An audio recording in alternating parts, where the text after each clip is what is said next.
don't tell people what to do when they need connection. Hey, Mark, how are you? Help us. Well, I'll try to. What a great title. I've got two things in mind for that.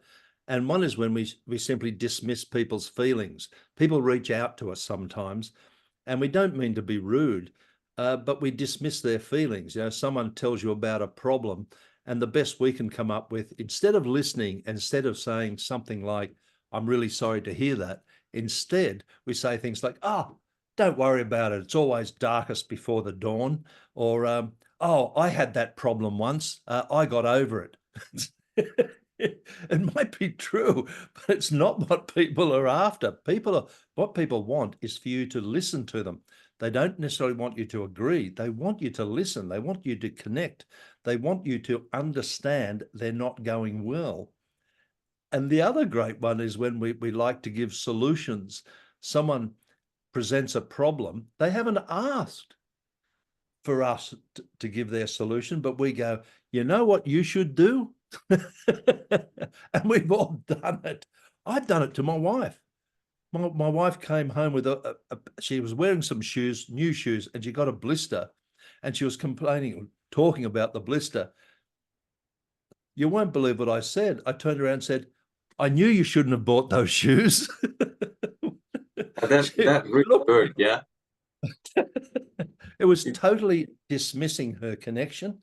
It was totally dismissing her feelings. I was blaming her for her problems. It's not what she wanted. It's not what she deserved.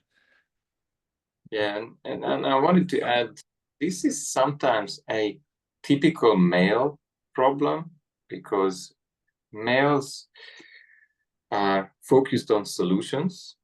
And I think if you're listening to us, then hold your horses because at times women are after connection, or generally people are after connection. And the picture I had when you said that, Mark, is really you driving a tank through the garden and really ask for approval. Have I done well? No, Yeah. you So, try.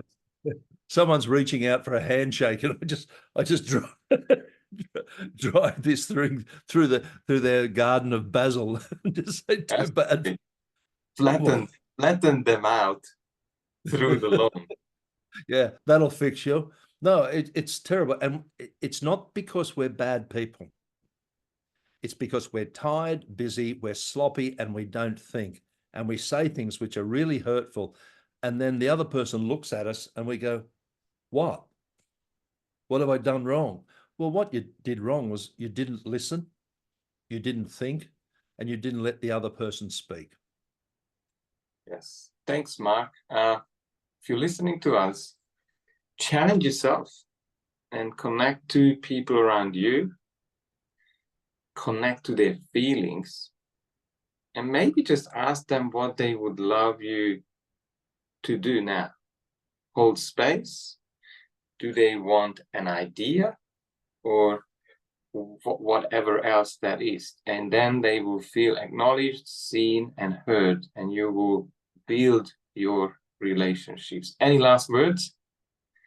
No, I think that's spot on, though. I think sometimes what has been useful for me to say to my wife, just for example, is, "What can I do for you?" Yes. It's a lot better than saying, "I know what you should do."